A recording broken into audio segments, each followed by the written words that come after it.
どうさらないな。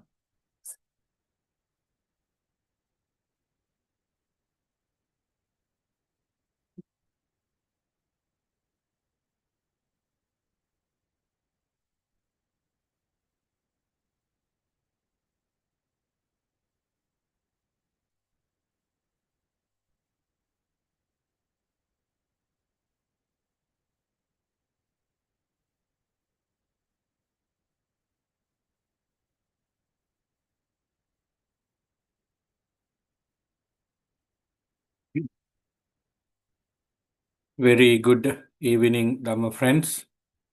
Wish you all the blessings of the Noble Triple Gem for a happy and peaceful evening. Today is the first day of our Sutta Studies in the new year 2026, January 3rd evening. It is the full moon day of this month called Durutu Full Moon Poe Day. Temples in Sri Lanka and South Asia had their events for the full moon day with meditation, Dharma talks, discussion, and many other activities. And we are going to have the same thing tomorrow, which is Sunday, as day-long programs.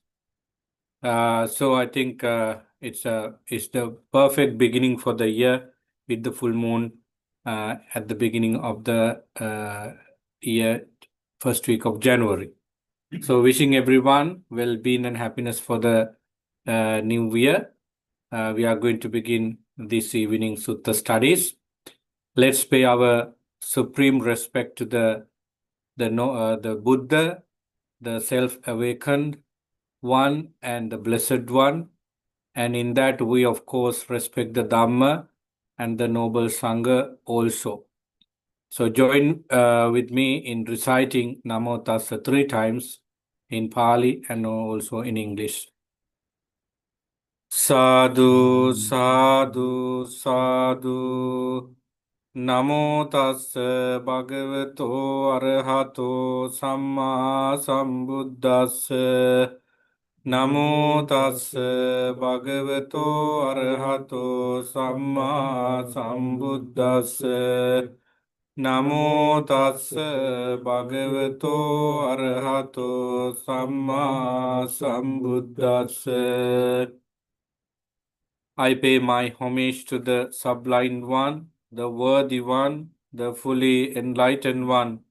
Homage to the Sublime One, the Worthy One, the Fully Enlightened One.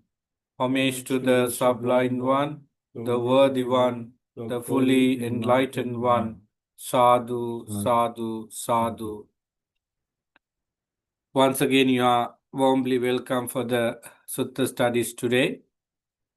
It is a great pleasure and honor to be with Kalyanamitas in person and also in Zoom platform and also YouTube. The Sutta discussion is for understanding Dharma as explained by the Buddha and also noble disciples. In that we try our best to develop 3 pillars. The 3 pillars are morality, concentration, and wisdom. These 3 pillars hold many Dhamma aspects, such as the 37 factors of enlightenment, and that would be the topics for the day. And I send you the last-minute notification through email. I put the topic for today's discussion as correlation of 37 factors of enlightenment and how they are practiced for reaching Nibbana. I thought to take this topic for today's discussion based on suttas due to the importance of it for our practice on day-to-day basis. Anyone and everyone who practice Dhamma to the full enlightenment considered these 37 factors of enlightenment at some point of their practice, and they were reaching to those factors of enlightenment culminate in their practice, so that we have enough examples in the canon, in the literature, that we also should be able to understand them, to strengthen our mind on Dharma. And in other words, if we are in the battlefield, in this battlefield, the enemies are not someone outside, but enemies inside. Greed, hatred, ignorance are the leaders of the enemies, and they have a lot of members of or different levels of soldiers to fight against our peace and happiness. So that we should be making the wholesome forces in our mind to tackle them, to battle with them in order to win over. So what we need to gather as wholesome weapons of Dharma is 37 factors of enlightenment. As a result of practicing 37 factors of enlightenment, what we at the end achieve is the nirvana. In other words, we are going to complete the realization of the Four Noble Truth, which is the central teachings of the Buddha. So this topic is so wide and deep, but I try my best to inspire you to read more on the 37 factors of enlightenment and practice them on day-to-day basis.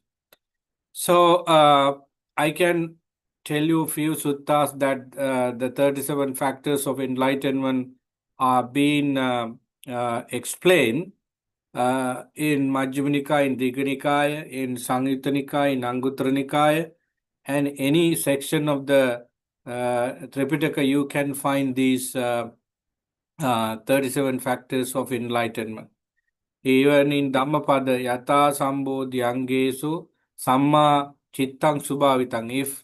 If people practice these 37 factors of enlightenment, they are going to end suffering, the cycle of suffering there, then and there, because what you are creating in your mind is the total opposite of cycle of birth and death.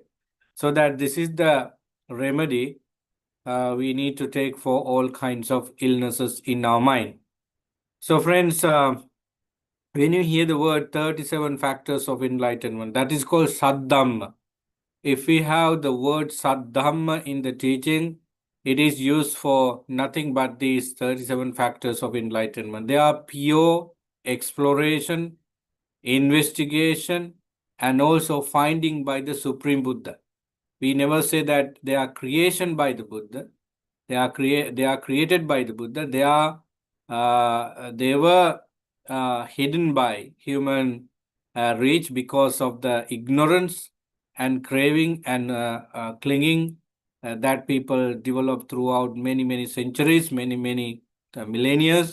But the Bodhisattva who is to attain Buddhahood did so, and while he was attaining enlightenment, he realized himself those important factors of the Dhamma. That's why he is called the Buddha. So the Buddha, explained them to us accordingly throughout his 45 years of the Buddha's ministry, so that we have them. So that this is remarkable, I guess. So at the beginning of the year 2026, who knows who will end this year and step into the next year. We are in a impermanent world. The world is impermanent. The material world is impermanent, and ourselves are also impermanent in this impermanent world. So that anything could happen. So the best thing we can get into our mind is to practice at least one part of the or one section of the 37 factors of enlightenment, and speed our journey to emancipation or liberation. So when you hear the word 37 factors of enlightenment, therefore, some sort of happiness could arise in your mind, because we are talking about the pure teachings of the Buddha.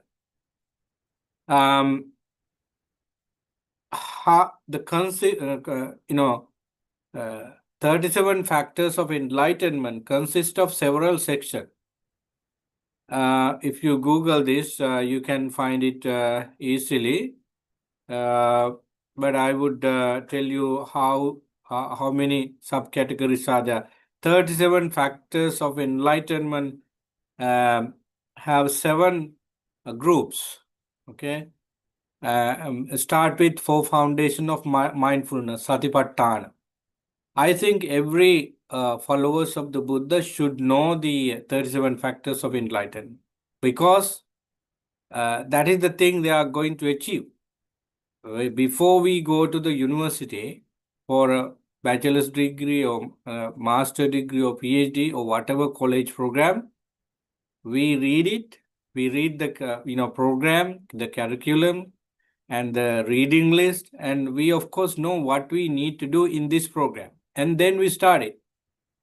Gradually, step by step, we pass each section of the degree, and finally we become qualified for it.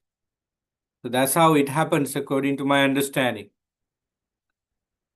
If we apply that to completion of nirvana, of course we do the same thing. We know that we have to attain nibbana, the enlightenment, and how we are going to achieve it. These are the things we need to absorb or achieve, and this is the way we start off practicing them. And that is there we find a plan or a method to attain nirvana. So when you find out the method to attain nirvana, of course you have the way to practice it. It's called samatha and vipassana, concentration, meditation, and insight meditation. But what you are doing in the practice of samatha and vipassana is culminating these 37 factors of enlightenment, or completing of the 37 factors of enlightenment. As I said, the first subsection is Satipatthana, or foundation of mindfulness, and the second section is for right effort. It's called Sammapadana. There are 4. Then the third section for Iddhipada, 4 bases of power. Now we already told you 3 section which have 4 awakening factors. So therefore we altogether explain simply 12 factors of 37 so far. The 4th subsection is 5 spiritual faculties. It's called Indriya. 5 spiritual faculties. We can talk about different faculties. We use that term even for eye faculty, ear faculty. When we take them as a whole, we can use that word for even eye, ear, nose, tongue, body, and mind. But what we mean here with the faculty means 5 faculties, 5 powers. They are talking about one quality has many aspects, or one of the qualities of this section works works with the other quality in the same category. At the same time, they are not only providing support for the same quality, the qualities in the same group, but it also help the other qualities outside of it. So that we use the word faculty, Indriya. I think the Pali term is always more meaningful than any other. So Indriya, 5 spiritual faculties, Pancha Indriya. And then we have the number is 6. We have 5 spiritual powers. First 5 spiritual faculties. Now we talk about 5 powers. Friends, when a person is born to human or divine existence, they're born with the seed of enlightenment, according to us. But we cannot expect this happen to everybody in the world. Those who are born without much human qualities, they could act as beast. But majority come to this world as human with these qualities, at least few. So for some people, they are not developed further due to their strong misconceptions wrong views in their mind. But for some people who have the seed of 5 spiritual faculties, they can develop them further with the support of Kalyanamit and other factors. And now the 5 spiritual faculties, Panchendriya, change their designation into something else. Earlier it was seed of enlightenment, but you are feeding the seed, you are allowing the seed to grow, then they become huge trees, huge plants. So that's why we talk about Bala. Indriya turns into Bala. Indriya means basic level of those 5. And when you nourish them, they are going to be bigger and stronger, so that they are called, the same thing is called power. So that's why we find 5 spiritual powers. The next subsection of the 37 factors of enlightenment is 7 factors of enlightenment. Satta Bojjanga. We will mention them later on. But the significant thing of this particular subsection is they are directly talking about the wings to awakening, limbs of awakening, pillars of awakening. So when you do develop mindfulness as a factor of enlightenment, it means your mindfulness directly helping your mind to remove unwholesomeness. So wisdom and concentration and effort are playing big role in putting us into enlightenment. But what mindfulness does is providing that support for other qualities to dig the ground and put ourselves into the enlightenment. So that with the word Bojjanga means they are directly affecting to our mind to cross over this mundane life to supramundane. So we have 7 of them. And the last one, the section number 7, consists of the Noble Eightfold Path. So many of you know what are the Noble Eightfold Path. It has 8 factors, starting with right view. Then we have right intention, right speech, right action, right livelihood, right effort, right mindfulness, and finally we have right concentration. So I know that a newcomer might be confused about what I'm talking, because you don't find them in just articles, in just talks, but you may be able to get them when you have been living with the Dharma for a certain period of time. So sorry for those who did not read them before, but listen to them carefully so that you will at least hear these terms and get into them later on. So I want to go on the 37 factors of enlightenment again, so that certain things will be registered in your mind.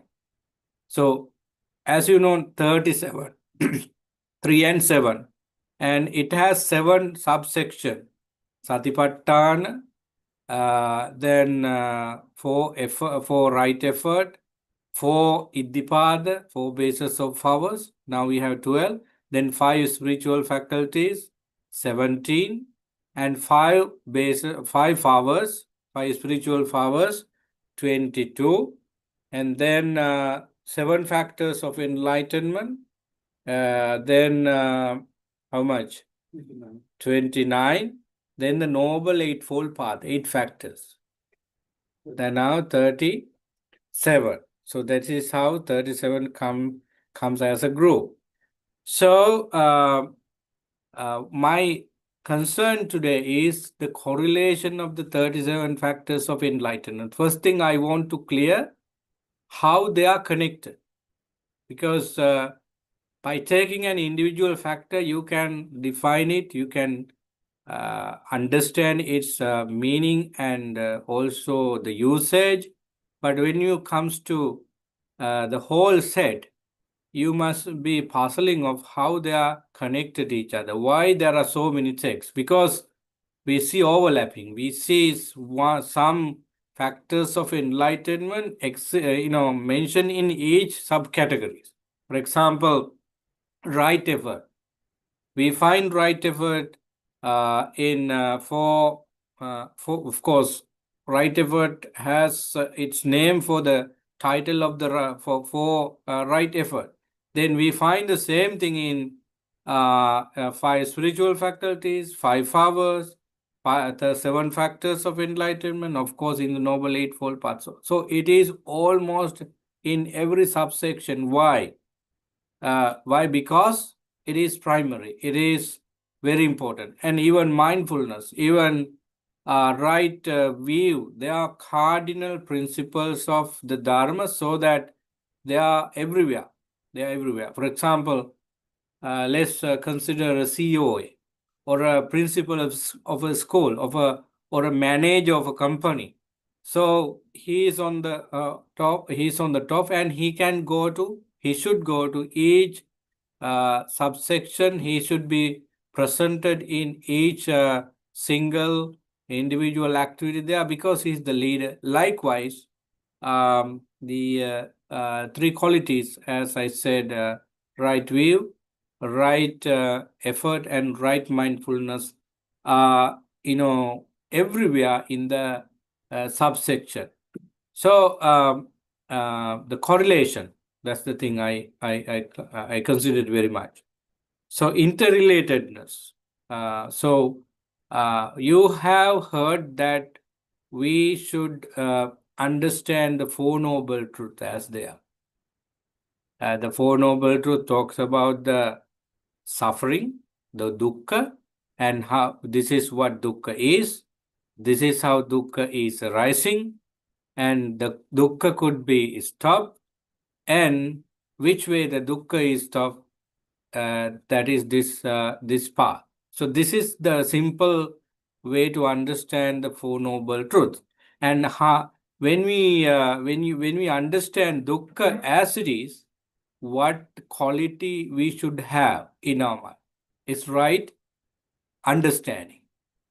Without samadhi, we are not understanding what dukkha is.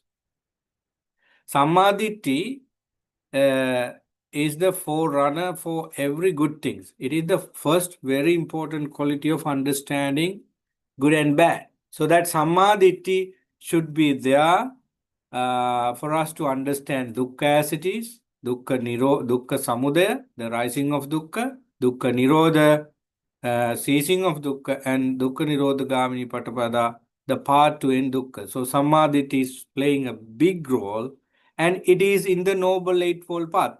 And if you are familiar with the five spiritual powers and five powers, there you have Panya as the fifth one. Panya is spiritual faculty as well as a power, and Panya is also being talked in different terms in the seven factors of enlightenment. Dhamma Vinishya, the investigation into reality, is synonym for wisdom. Therefore, you see that one or two characters always play a big role in everywhere in these 37 factors of enlightenment. So in order to understand suffering and in order to do something in the Four Noble Truth, we have to have samadhi. And samadhi does not work alone. If mindfulness and right effort are not coming to play with right view could not even hold its name further, because right view becomes right view because of the support of the mindfulness and perseverance. It's like tripod, right? Can you walk with one leg, Howard? It's difficult. It's difficult. You might jump from for a certain period of time, but you won't be walking anymore because one leg cannot walk.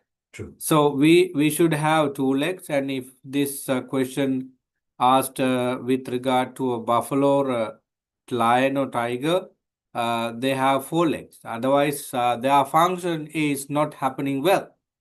Likewise, if Sammaditi is not if Sammaditi doesn't have the support of Samma Vayama, right effort and right mindfulness, of course there should be something going on, but it doesn't work as a whole. So that we should know the fact that 3 qualities should work together in order to make something wholesome in mind. What are the 3 qualities? Sammaditi, right view, right effort, and right mindfulness. These are the 3 important pillars of the entire canon, entire teachings of the Buddha. So I'm telling you the way the connection should be understood among these factors. So our whole purpose, the very purpose of 37 factors of enlightenment is to realize the 4 noble truths and experience Nibbana. So when you are going to practice 37 of enlightenment, where you first stand, that's called Noble Eightfold Path. So the first one is right view. So now when you practice right view, as I said, right effort, right mindfulness are connected to each other. And what happened to you next?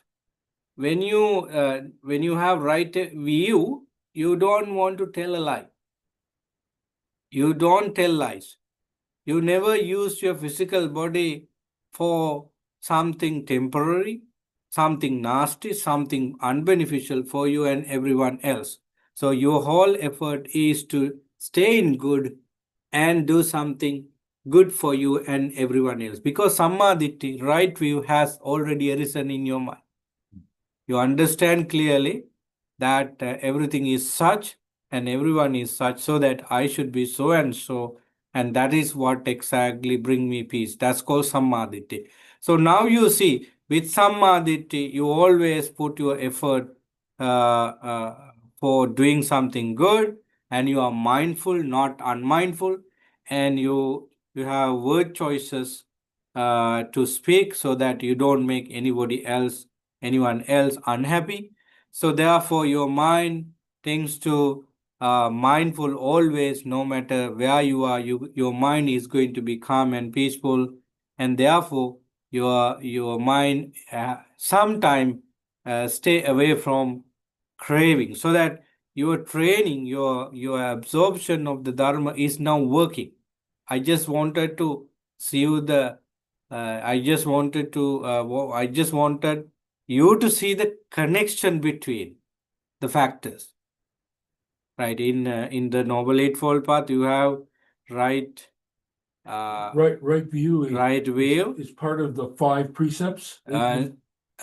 It's the biggest quality, and five precepts are going to be a part of it, because 5 precepts directly belongs to the section called Sila morality, which has 3 factors in the Noble Eightfold Path. Right speech, right action, and right livelihood, whatever it is.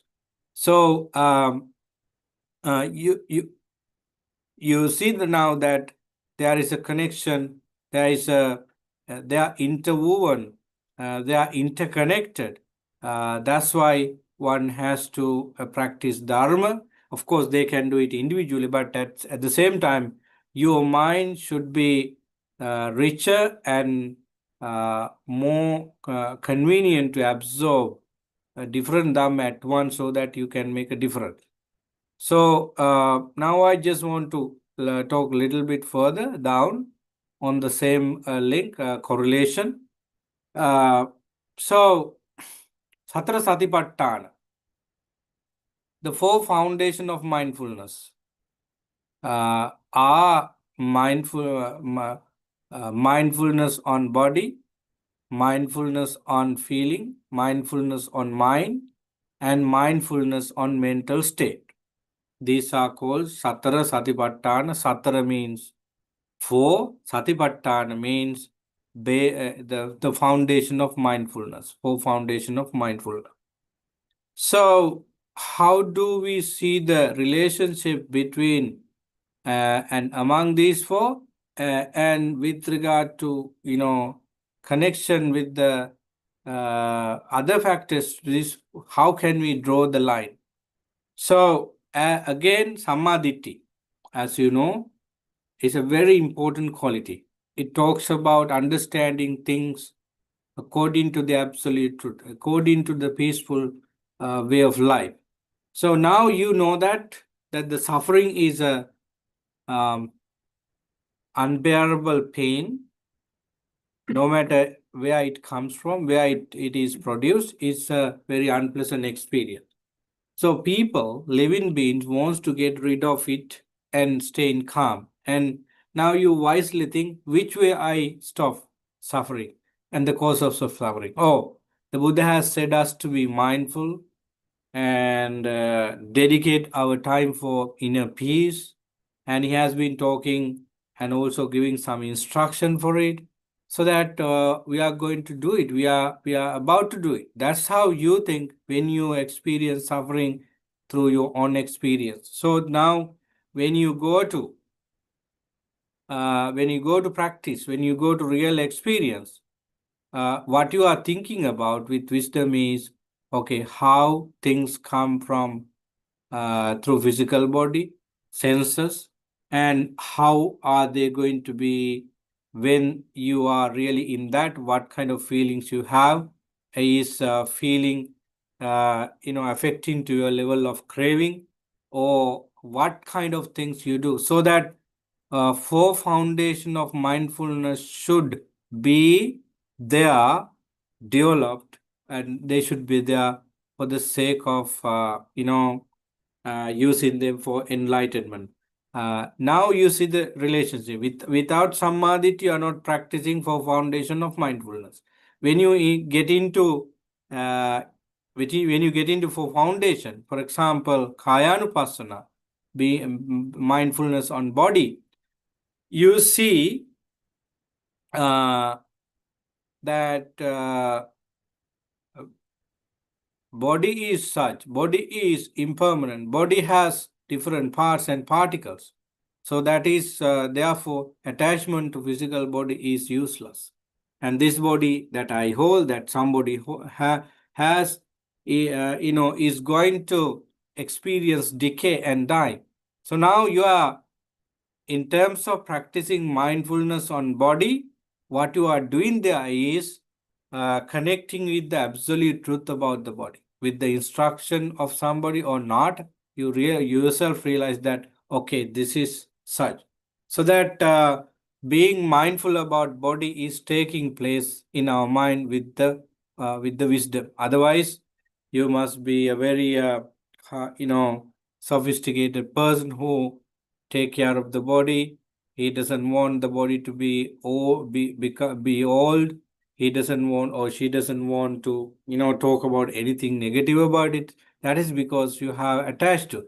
But what we are trying to say here is that when whole foundation of mindfulness are to develop here, so there you have a better plan, because every other aspect of the Noble Eightfold Path and also for Satipatthanas are connected each other.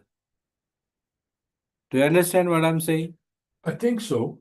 Yeah, we'll see. It's a big subject, but It's a big subject. yeah. So what I'm telling you is that the relationship between 37 factors of enlightenment, I want to come to it. I'm, of course, taking some step on explaining it. Starting with 4 foundation of mindfulness, we talk about the 4 right effort. Let me tell you this so that you will understand what I'm saying. Suppose you want to stand up. Now you're sitting down on a comfortable cushion. Yes. So if you want to stand up after 1 hour or so, what you need to do? What do you need to have? You need to flexibility a little bit to the blood flow,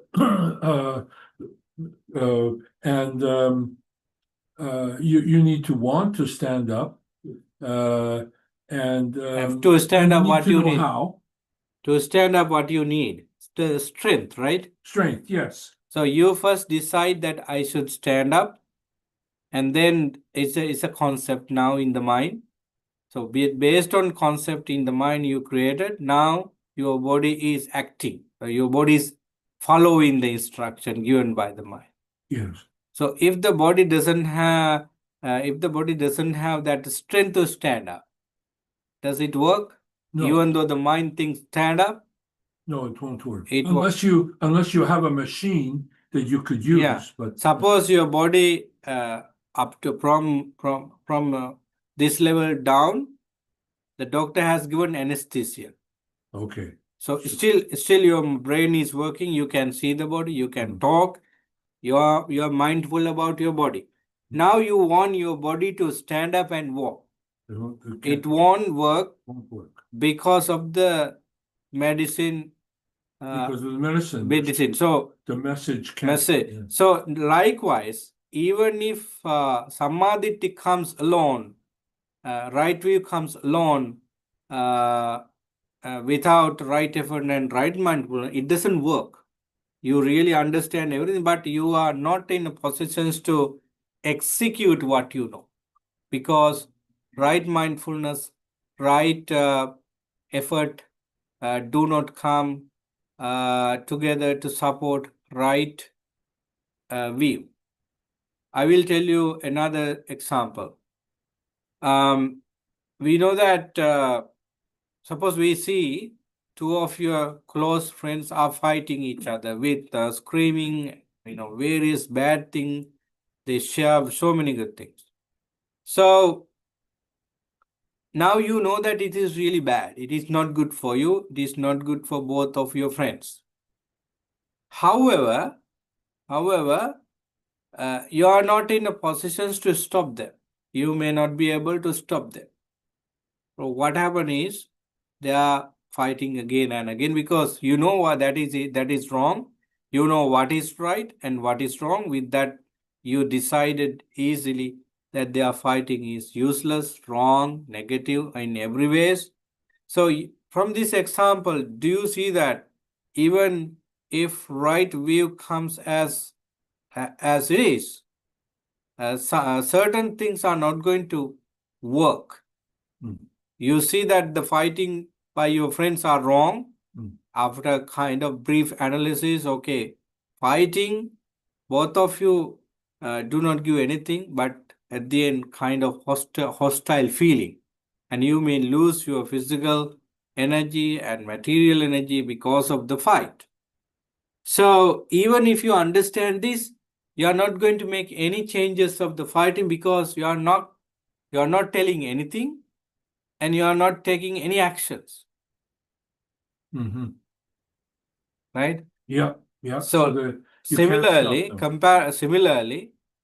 if right view comes alone without the support of right effort and right mindfulness, of course, we may not be able to say that the first view is right view either, because it is not right. It is not developed through the support of right effort and right mindfulness. Therefore, it is not right view anymore because it comes alone. All three must be there, or it's nothing is right. Yeah. First one, I told you before that 3 qualities should work together to make everything right. The first one is right view, right effort, and right mindfulness. In these 3, if one doesn't come to support the other 2, nothing good is working. Nothing good is working. Because suppose mindfulness is not coming to play as it is, then how can wisdom to tackle or identify unwholesome things coming in and going out? It is the duty of mindfulness to show us that this is this and that is this works so and so and so on. So each of these 3 qualities has particular task in finding the truth. So when you practice Satara Satipatthana, the four foundation of mindfulness, it happens because you understood that the four foundation of mindfulness is the path for delivery, and it helps us to understand who we are, and so it should be practiced. That's how your right view right view is working on right mindfulness. Okay.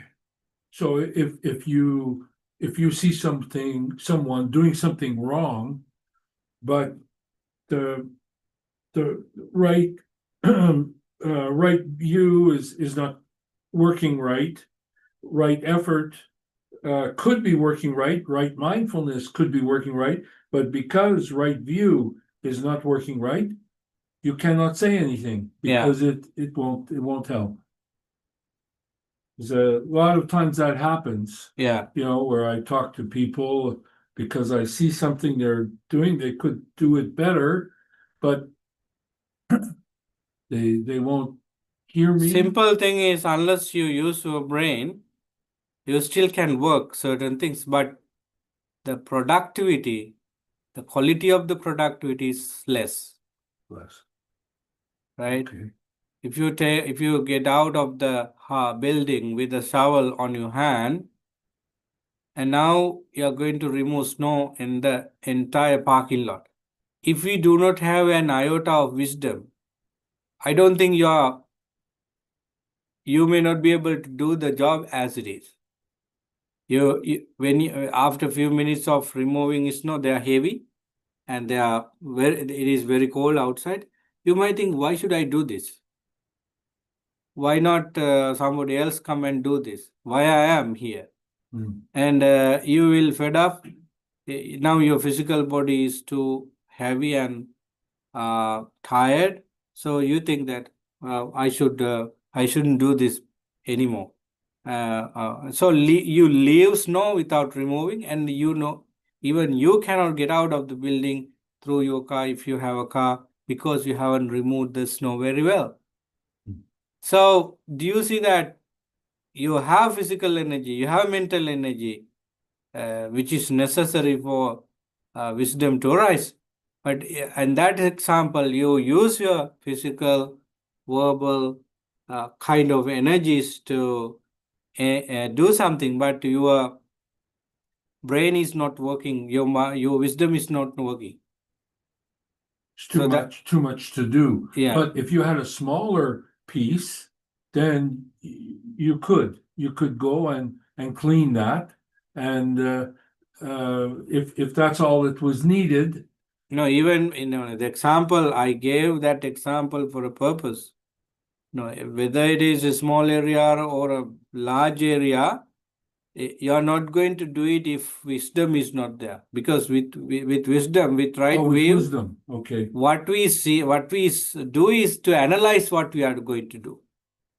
Okay, you think tomorrow, I should go to the market tomorrow and buy certain things for me because one of my friends come and I should treat him well. So okay, how do I go?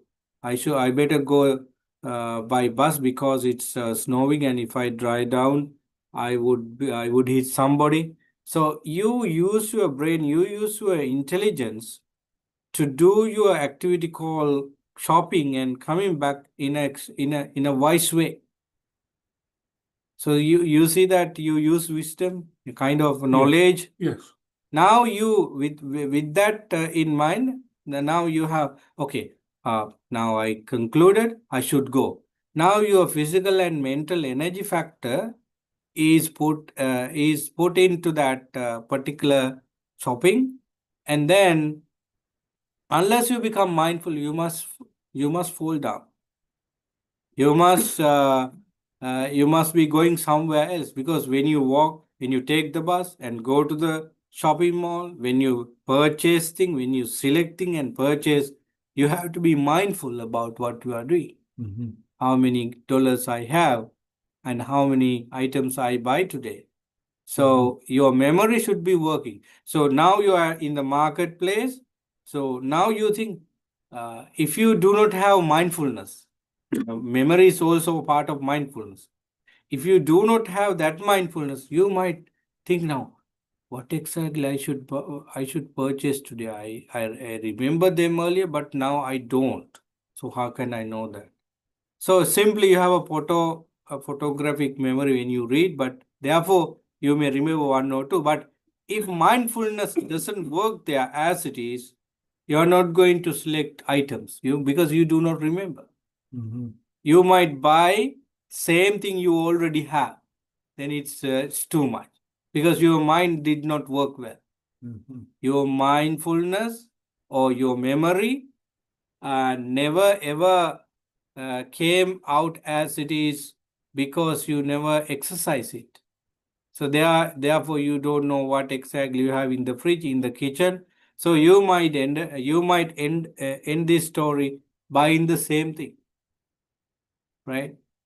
So through these very simple examples, I want to tell you that Sammaditthi, right view, Samma Sankappa, right intention, uh, right effort, Samma Vayame are working together. Not only these three, but every other spiritual faculties in the 37 factors of enlightenment arise together. They stand together. Okay. That's why just one arahant, one enlightened person, has gone through all the 37 factors of enlightenment. But in the training, he was not taking all the things into his consideration. Maybe only Satipatthana for the first four, maybe another set. But what is happening there is merging. When you take the 37 factors of enlightenment together, I told you that there are repetitions like things, and when you enter into it, everything is being completed. Hmm. Everything come into maturity. So that means we can practice whether that eightfold path Yeah. or that four For bases, places. for right ever. Yeah, that's called kind of vehicle you use. Suppose you have 7 vehicles at home in the parking lot. You have a bicycle, you have a bike, you have car, a jeep or SUV or van. So suppose that you have different type of vehicles to be used. Now you are asked to go to Toronto for a day trip or 2 days trip. Do you take all the vehicles with you? No, Or just select one of the best and go? and go. Yeah, because at the end you want to do the action call going to Toronto. Mm. And it could be done with one better vehicle. So you select. Likewise, in the effort of eliminating suffering completely, you think which set of 37 factors of enlightenment I should select. There you select the quality according to your character type. You may not be able to do it in your own because of the depth of it, because of the difficulty. You have to understand who you are.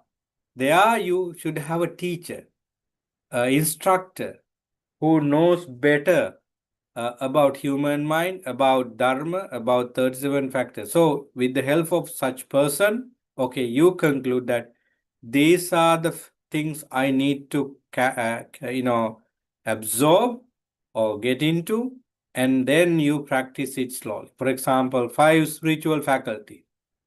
They are Shraddha, confidence; Virya, perseverance; Sati, mindfulness; Samadhi, concentration; Panya, wisdom. These are the 5. Shraddha means the confidence you have about what you are going to do. There shouldn't be doubt about the Buddha. There shouldn't be doubt about the Dharma. There shouldn't be doubt about the people who practice the Dharma, about their achievements. So you are away from doubt of all these things called Shraddha. Is that say similar to right view? No, yeah, of course, yes, because with Shraddha, you have a direct connections to right view. I myself say that wisdom, right view, is in one side of the coin, and the other side is Shraddha, because the confidence come through rational. The confidence arises in us through right thinking. Suppose for the first time in your life, you heard about the Buddha, right? You are now curious about who he was. Now you are about to read, about to listen to talks, about to discuss. And now slowly, gradually, you are going to know about the Buddha. And now I know who is the Buddha and why he is called Buddha. So now gradually your doubts about the Buddha is gone, because you are going to know about it. You know about it. When you know, so long you know about the Buddha, no doubts, now you have confidence that he was right. He did very interesting thing. He was looking for peace inside of his mind, which is the best way. So now I have confidence that the Prince Siddhartha Gautama is the enlightened one, because you sense how he became enlightened by looking at his own mind and planting the seed of enlightenment in his mind, and he saw the causes of suffering and he treated the causes of suffering, so that he was able to attain full enlightenment. So that now you not only understand who the Buddha was, you understand what enlightenment is and what he was doing for attaining enlightenment, and now you have a confidence. Now this could be done even by myself. This could be done by other people. So now you have no doubt about the Buddha, no doubt about the Dharma, no doubt about people who follow the path of it. So that's called Shraddha. So now you do things to clear Shraddha more and more, to strengthen Shraddha more and more. And it is not being done without, it is not being done if other four qualities of the same sect are not coming in effect. What are the other four? Virya, perseverance, sati, mindfulness, samadhi, concentration, panya, wisdom. In order for Shraddha to be like that, mindfulness has a role to play, and perseverance has very important role to play in it, because developing Shraddha doesn't happen overnight.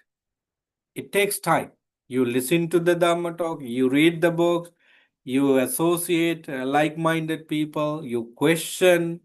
In the meantime, you have to work on typical day-to-day activities, because time is a matter. So it takes time. So mindfulness should be in your mind into a certain extent to keep this idea in your mind without fading away. And right effort. Okay, don't worry. Today I didn't get it by reading this, but next time I will be. Today I meditated. It didn't work, but I don't discourage. I encourage myself to do it again. So Virya faculty, the perseverance is also working in developing Shraddha, in developing confidence. So that what I want to say is that Shraddha, being the first quality of the five, never ever developed alone. It is coming to that status of existence because of the other four. So what we are talking today is correlation of 37 factors of enlightenment. Now we see that even with one subsection, they are working together, right?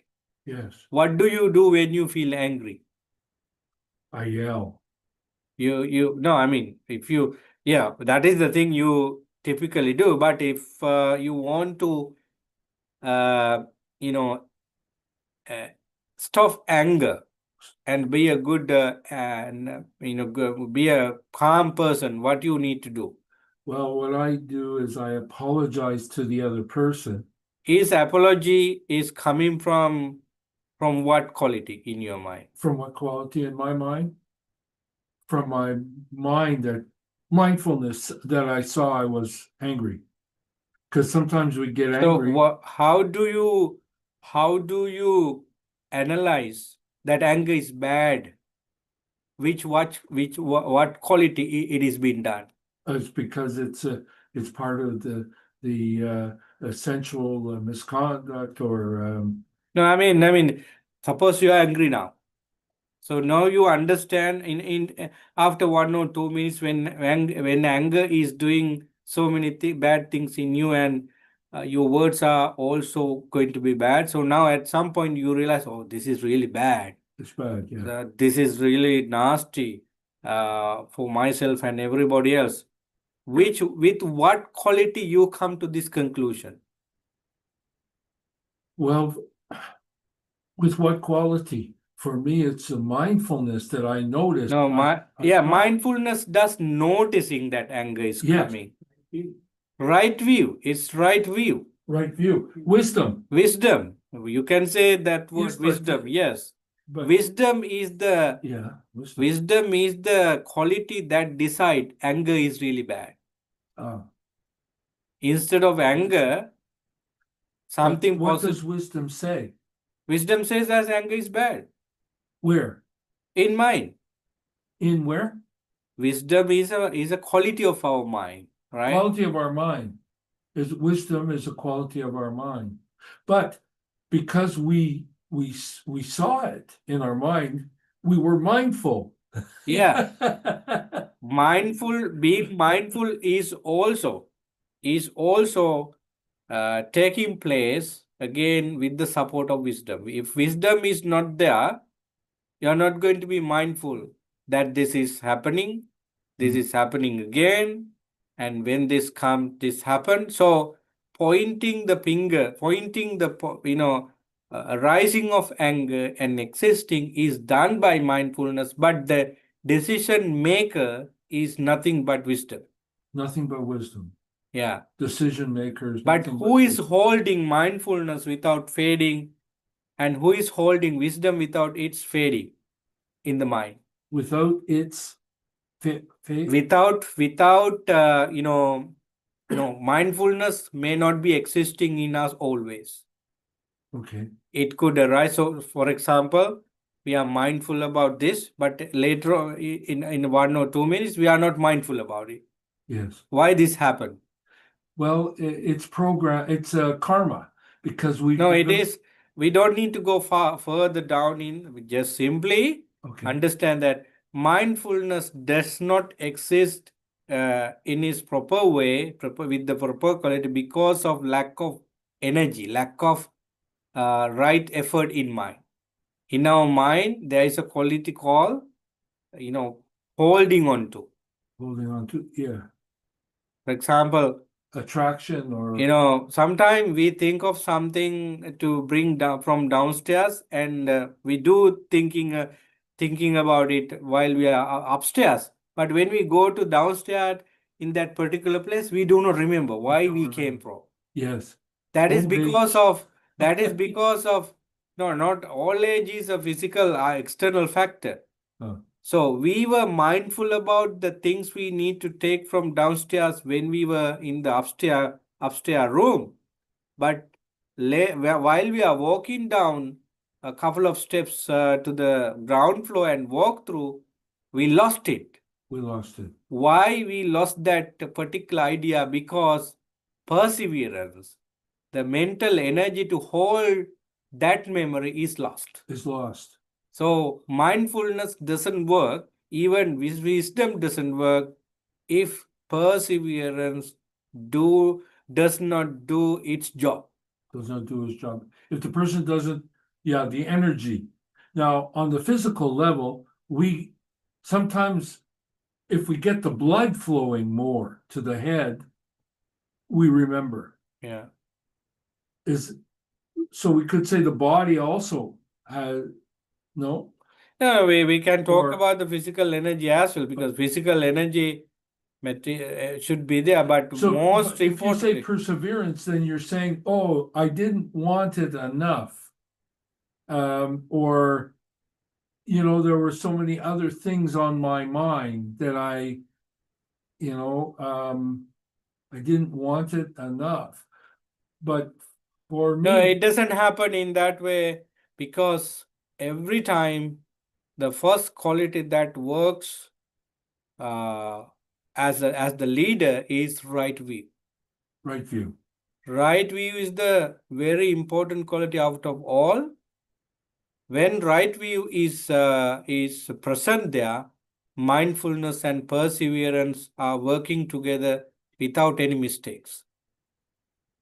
Right? So that's why the examples we took was angry mood, right? When we are angry, that's when, at the time we are angry, we don't have any of these good qualities. That's why we are angry. But at some point we realize, oh, this is really nasty. I shouldn't be angry. At that very moment, why do you think like that? That anger is really bad because of the presence of right way. Yes. Me, I would say the 5 precepts.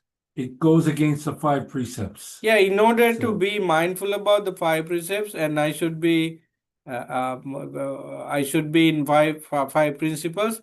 It is also done by right view. Right view. Yeah.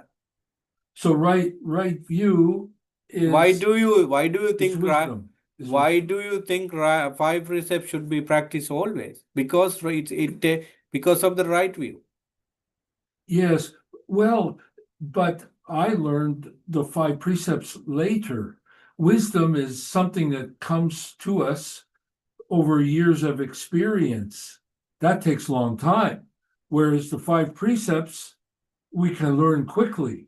And Yeah, that's it. yeah, that's true. That's true, because 5 precepts is considering the depth of each of these things you talk about. 5 precepts has less quick. is quick, and it could be easily practiced. But what we are saying is that we may not be able to practice 5 precepts if wisdom is absent. Because you might say that why do I stop killing and harming living? I should go and steal somebody else's property. So wisdom says don't do that. Don't do that. It gives you bad karma, and you never tell a lie because it hurts somebody. It hurts you. So you think in that way because of right view. So without right view, you are not going to make any progress, you don't do any sila, any morality. It's right view is working in you. That's why you want to practice 5 precepts. But in teaching somebody, you are not going to tell about right view at once. For example, if you teach a child about language, now let's say that we have a 5-year boy, 5 years boy and girl. Now you are going to teach them English as a language. Are you going to tell them about passive voice, active voice, and how to make a concept to say this and that? No, you'll teach them the alphabet first. That's right. Yeah. So likewise, when we compare right view to other things, right view is like making sentences using all these active voice and passive voice and clear concept with using your abilities of the language, and learning about doing something about 5 precepts is like learning about the alphabet. Oh, okay. So I'm that's why when the Buddha met somebody who is unknown about any spiritual practice, he was asking, practice generosity. Don't kill living beings because they like to live, and like you like to live. So don't steal others' properties because it make others unhappy because they work so hard and brought all these material things for their happiness, like you do. So when you steal them, they are making unhappy. So Buddha is teaching simple ethical principles for people, just to make them civilized, just to take them into good track. At some point, when they are mastered enough those principles, now he's teaching big things, which then their mind is big enough to understand it. So it means we are practicing 5 precepts. We are indirectly practicing Eightfold Path in certain level. Indeed, because 5 precepts are included into Sila section of the Noble Eightfold Path. So 5 precepts again is connected with right words, right action, and right livelihood of the Noble Eightfold Path.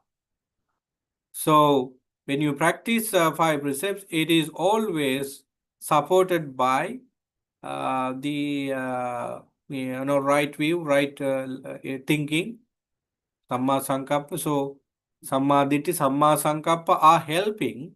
Of course, they are living around and enough it just to make 5 precepts exactly as they. Otherwise, it doesn't make any sense. It makes sense socially through in the external, because you do not know any of those principles, moral principles, and the concentration, wisdom. You don't know anything about. Still, you are if you follow these 5 principles, it makes sense for the society because you are not killing living beings. Mm. Therefore, the other people in the society are aware, are not afraid of you. Mm. You have given some sort of security for the society. So you are not stealing. Mm. So it's a good thing for the society. Yes, But you do not know that. but it's a good thing for me because I don't have to think very hard. Yeah, Should I do this or not? No. of course, So, yes. There There are a lot of there are a lot of simple, benefits you of know. practicing makes 5 me- precepts. My stress level goes down, you know. But in the Buddha's teaching, why he asks us to practice 5 precepts, not only thinking about the social integrity, it is a byproduct, of course. But what he is telling to us to with regard to 5 precepts, when you practice 5 precepts, your mind is going to be calm and peaceful. You know. You would be able to think about the next level of your happiness, because by practicing 5 precepts, you are going to be happy. You are going to be worry free into a certain extent, because you never think of harming anyone else. That means you have a kind of peaceful, kind, and compassionate attitude in your life.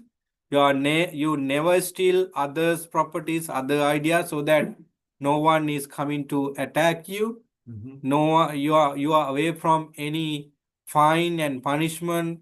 You don't have fear about Mm. any problem, and you are not using.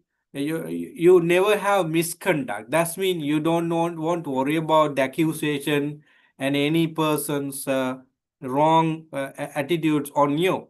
You are not telling lies, means nobody is going to tell you a lie, Mhm. because you have given an example to others. Society will know that this person is genuine, so that society, any person doesn't want you to be a fool. They never try to fool you. Mm. They never try to cheat you. There are maybe a couple of people, but majority thinks that you are a genuine person, because you have practiced that principle for a long time. Mm. And you are not using any drugs and drinks that cause heedlessness. This is a very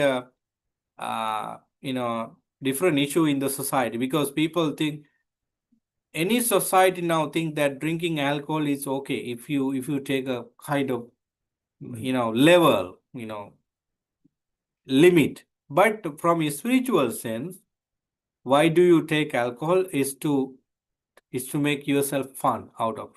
Quieten the mind so you relax more. I know. But when But you from the spiritual sense, you don't need to get any support, any food, any drink like that, just to make your mind calm down, because you can No. use it. You can do it by right thinking. Yeah. Because then if we follow this argument that I take alcohol, I take drugs just to calm down my mind, it doesn't happen, because when you calm down your mind through drugs, it's affect your physical body at some at some point of your life, and you may not be able to control your body. And you have side effects. A side too. effect, but You know, that is not the proper way. But if you take alcohol or any drugs for medicinal purposes, prescribed by a doctor, prescribed by somebody who knows about the illness, that is okay, because your intention is not to fun out of it, but to make some. I guess so, but I wouldn't. I would suffer the pain because for me, Right. our drugs are no good. That's my opinion. So yeah, so what I was telling here, that by practicing 5 precepts, if we took this topic into discussion, is always happening with the presence of right view. Right view. Right view. Unless right view is not there, you're not going to make it right. And I told you that there are people in the world who do not know anything about this, but still they never steal, just because the law and order is established for that. People do not violate misconduct just because it is punishable. People don't tell lies because they are going to have repercussion of telling lies, because society will not. So people follow 5 precepts not because they have understood that they are important, but because the society has influence to do so. That is, I don't think that is spiritual. You are doing out of fear. But what the Buddha said about 5 precepts, about following 5, it is not because of fear. You know that by following these 5 precepts, I can achieve mental peace. I can be away from suffering. I can be away from miseries. I can lead myself to further higher happiness in mind. I will be achieving satisfaction. I will be achieving happiness. So one day, through this path, I would be able to, end all sources of suffering. That's why I am following 5 ways. This thinking is the highest. Yes. In the book here, it says when we do it, it says with morality, good rebirth is gained. With morality, wealth is achieved. Yeah. With morality, perfect peace is attained. Therefore, morality should be purified. Right. I think morality is the five Yeah. precepts. It is being called the foundation. If you Foundation. are going to build a house, first thing we do is laying foundation. Yes. Foundation stones. So then you are able to put the bricks or whatever you use for the walls, and you slowly create the walls, and then you go to the top and you make the roof, and now you are nearly finishing the building of a house. So that, how did we start it? By laying the foundation. So sila is considered foundation. Morality is called the foundation. But remember, how do we think that we should have a house?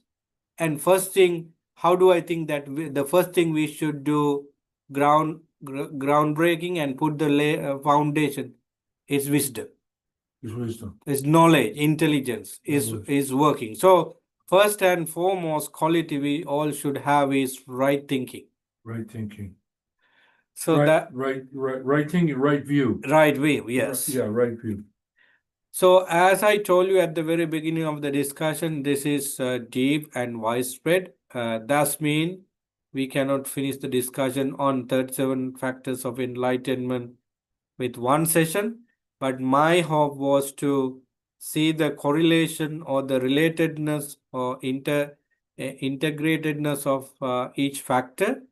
Still, I feel that I didn't cover the whole aspect of it. Anyway, to some extent, we know now that the 37 factors of enlightenment are interconnected, interrelated, and we do not in terms of going to the highest of the path, which means attaining enlightenment, we do not want to focus on each and every one of in the practical way, practical sense. Just get into. It's like getting into river. It's just like getting into the ocean. In order to taste the water of the ocean, you don't want to go to the Indian Ocean, Pacific, Atlantic, Arctic. You just go to one place of the ocean and taste it. Okay, wherever I go, I taste the same. That's you conclude. Likewise, you don't want to hang on to each and every 37 factors of enlightenment. Just jump into it, get into the stream, so you will taste it entirely. And now you conclude that, okay, when I practice this, I can see other qualities in my mind because they are appearing in your mind. When you take one set of it, you are going to see the other set, so that at the end, when you become a enlightened person, you have completed the whole 37 factors of enlightenment. Having said this, I just want to end today's session. I'm so sorry for not giving you any chance to ask questions. I'm talking to those friends who joined with us online. So you all are very intelligent people. Maybe you have read about this before, so that the area you could think is much more than we discussed. So continue your practice, as the Buddha said, and be a victorious one who has completed these 37 factors of enlightenment. So that's all for today. Any merits that we individually and as a group developed in today's session should be with you, with your family, with your friends, relatives, and whoever you want to share. And may they be well, happy, and peaceful right now, and in the every day in the new year. May you be well, happy, and peaceful too. Sadhu, sadhu, sadhu. Thank you.